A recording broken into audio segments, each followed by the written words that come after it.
All professions need their respective dedication and mode of execution. There is voluntarily showing up and initiating needed at the workplace, along with the attitude to try and figure it all out. Professionals of commerce and science tend to be conscious about their appearance and presentation. They have had fixed grooming styles for decades: small or medium hair, formals for attire, shirts and pants or suits and boots, with as expensive watch as they can afford. Social conduction too is enacted and carefully maneuvered, sometimes with an agenda behind every action, word, and gaze. As both professions heavily rely on social networking and psychological politics due to the vanity that the profession holds.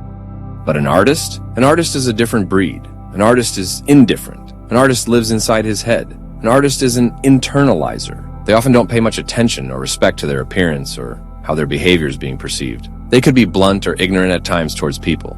They tend to live in their own bubble. Their art is the only thing dearest to them.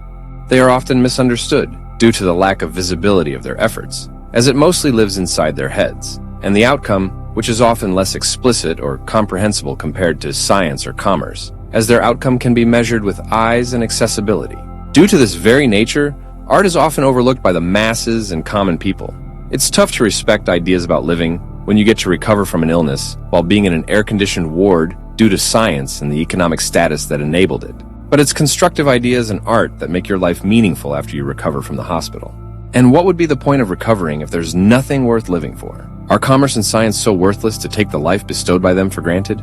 This is where art comes to the rescue. Medicine, law, business, engineering, these are noble pursuits and necessary to sustain life. But poetry, beauty, romance, love, these are what we stay alive for. A quote from Dead Poets Society: "Art maintains the morality, humanity, and authority in the world, created by the other significant too. Art enables communication and reflection of feelings and thoughts, which can be either extremely resonating or horrifically challenging to your beliefs, though only the finest and most fearless art has the guts to make such impact. It actually does impact society on a visceral level and creates an identity for the entire country. Countries like America and South Korea build their soft power influence entirely through their film industry. If you want to further measure its impact in a cold, mechanical way, we can take Hitler as an example. Back in the time, with his polluted mind, he brought everyone under his impression and outrageous ideals only through his propaganda films and speeches.